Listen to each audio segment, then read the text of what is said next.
బ్రాండ్లపై పెద్ద ఫైట్ నడుస్తుంది. బీర్ కొత్త బ్రాండ్లు వచ్చేస్తున్నాయన్న ప్రచారం జోరుగా సాగుతుంది. రాష్ట్రంలో తమ బ్రాండ్లను సరఫరా చేసుకునేందుకు ప్రభుత్వం తమకు అనుమతినిచ్చిందని సోమ్ డిస్టిలరీ కంపెనీ ప్రకటించింది. మధ్యప్రదేశ్కు చెందిన ప్రముఖ లిక్కర్ సప్లై కంపెనీ ఇలాంటి వ్యాఖ్యలు చేయడంతో అంతా నిజమేనని నమ్ముతున్నారు.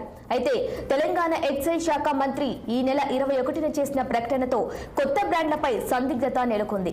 ఇంతవరకు మద్యం కొత్త పాలసీపై ఎలాంటి నిర్ణయం తీసుకోలేదని, కొత్త బ్రాండ్లపై ఎవరు కూడా దరఖాస్తులు చేసుకోలేదని స్పష్టం చేయడంపై సస్పెన్స్ ఏర్పడింది. అయితే ప్రతిపక్ష బీఆర్ఎస్ కు చెందిన నేతలు దీన్ని కొట్టిపారిస్తున్నారు. ఎక్సైజ్ శాఖ మంత్రికి తెలియకుండా సీఎం నిర్ణయం తీసుకోలేరని జూపల్లి వ్యాఖ్యల్ని తప్పుపడుతున్నారు. మరోవైపు తెలంగాణలో బీర్ల కొరత ఏర్పడిన నేపథ్యంలో ఈ ప్రకటన లిక్కర్ ప్రియుల్లో ఆనందానికి అవధులు లేకుండా చేసింది. అదేదో సమ్మర్ లోపే వీలైనంత తొందరగా వచ్చేలా ప్రభుత్వం చర్యలు తీసుకోవాలని కోరుతున్నారు.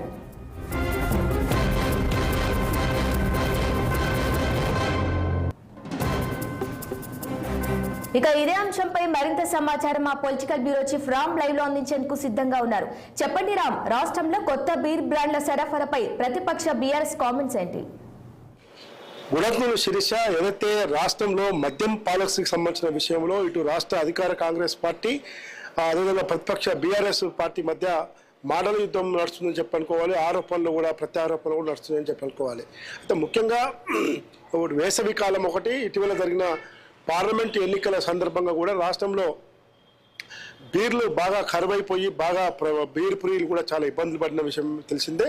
ఈ నేపథ్యంలో రాష్ట్రంలో ఇప్పటికే బీవరేజెస్ కంపెనీలు చాలా ఉన్నప్పటికీ కూడా ఇవన్నిటి కాదని చెప్పి రాష్ట్ర ప్రభుత్వం ఇంటర్నల్గా సోమ్ డిస్టిలరీస్ కంపెనీతో ఒప్పందం చేసుకుందని చెప్పి మొన్నే టీఆర్ఎస్ పార్టీ నేత మన్నే క్రిషాంక్ ఆరోపించారు. ఈ నేపథ్యంలో ఈ నెల 21న గాంధీ భవన్లో ఏర్పాటు చేసిన మీడియా సమావేశంలో జూపల్లి కృష్ణారావు సంబంధిత మంత్రి జూపల్లి కృష్ణారావు మాట్లాడుతూ ఇంతవరకు ఎలాంటి ఒప్పందాలు కానీ ఒప్పందాలు జరగలేదని చెప్పి మద్యం బ్రాండ్ల విషయంలో బీర్ల కంపెనీలతో ఎలాంటి ఒప్పందాలు జరగలేదని చెప్పారు. కానీ నిన్న సోమ్ డిస్టిలరీస్ కంపెనీ మాత్రం మాకు బీర్లు సరఫరా చేసుకోవడానికి తెలంగాణ ప్రభుత్వంతో ఒప్పందం అయింది కాబట్టి మేము సరఫరా చేసేందుకు సిద్ధంగా ఉన్నామని చెప్తున్నారు. అయితే ముఖ్యంగా మధ్యప్రదేశ్ చెందిన ఈ Som beer company Congress party జాతీయ నేత దిగ్విజయ్ సింగ్ సంబంధించిన బంధువుల కంపెనీ అని చెప్పి టీఆర్ఎస్ ఆరోపిస్తుంది.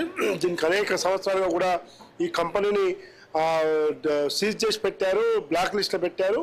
కాంగ్రెస్ పార్టీకి ఎన్నికల సమయంలో అనేక సార్లు ఎలక్షన్ ఫండ్ ఇచ్చింది కాబట్టి మళ్ళీ కొత్తగా రాష్ట్రంలో ఈ సోమ్ డిస్టిలరీ కంపెనీకి బీర్లు సరఫరా చేసేందుకు ప్రభుత్వం అనుమతి ఇచ్చిందని చెప్పి టీఆర్ఎస్ పార్టీ ఆరోపిస్తున్న నేపథ్యంలో వాస్తవానికి అయితే ఎలాంటి బీర్ కంపెనీతోనైనా ఇక్కడ మద్యం కంపెనీలతోనైనా కూడా ఖచ్చితంగా సరఫరా చేసేందుకు ప్రభుత్వంతో ఆన్లైన్ టెండర్ విధానం జరుగుతుంది.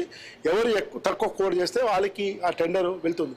కానీ మధ్యప్రదేశ్ చెందిన సోమ్ బీర్ కంపెనీకి మాత్రం ఇంటర్నల్గానే టెండర్ ప్రక్రియ చేసుకొని ఇంటర్నల్గా ఒప్పందం చేసుకొని మంత్రికి ఎక్సైజ్ శాఖ మంత్రి జూపల్లి కృష్ణారావు తెలియకుండానే ముఖ్యమంత్రి రేవంత్ రెడ్డి ఈ కంపెనీతో ఒప్పందం చేసుకున్నాడు. ఆ విధంగా బీర్ సరఫరాకు వాళ్ళు తెలంగాణలో అనుమతి ఇచ్చిందని చెప్పి టీఆర్ఎస్ వారిస్తుంది. ఏదేమైనా ఇటు కాంగ్రెస్ బీఆర్ఎస్ల మధ్య మాత్రం బీర్ వార్ నడుస్తుందని చెప్పి అనుకోవాలి.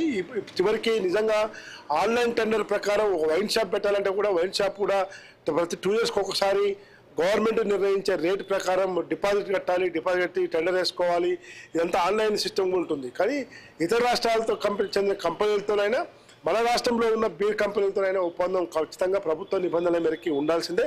కాబట్టి సోమ్ డిస్టిలరీస్ కంపెనీ ఏ విధమైన ఒప్పందం చేసుకుంది, ఎలా చేసుకుందని మాత్రం వేచి చూడాలి. ప్రభుత్వం దాన్ని అధికారికంగా ముఖ్యమంత్రి రేవంత్ రెడ్డి నిజంగా ఇంటర్నల్గా ఒప్పందం చేసుకొని దిగ్విజయ్ సింగ్ నేత కాంగ్రెస్ పార్టీ జాతీయ నేత కాబట్టి ఈరోజు సోమ్ డిస్టిలరీస్ కంపెనీతో ఒప్పందం చేసుకున్నారా లేదు, వాస్తవంగా దాన్ని పూర్తి ఆధారాలు కూడా బయట పెట్టామని చెప్పి టీఆర్ఎస్ చెప్తున్నట్టుగా ప్రభుత్వం ఏం సమాధానం చెప్తున్నది మాత్రం వెయిట్ చేయాలి. దానికి సంబంధించిన మంత్రి జూపల్లి కృష్ణారావు కూడా ఈ సోమ్ డిస్టిలరీస్ కంపెనీ విషయంలో ఒప్పందం జరిగిన విషయంలో ఏం వాస్తవాలు చెప్తారని మాత్రం మనం వెయిట్ చేయాలి. శిరీష.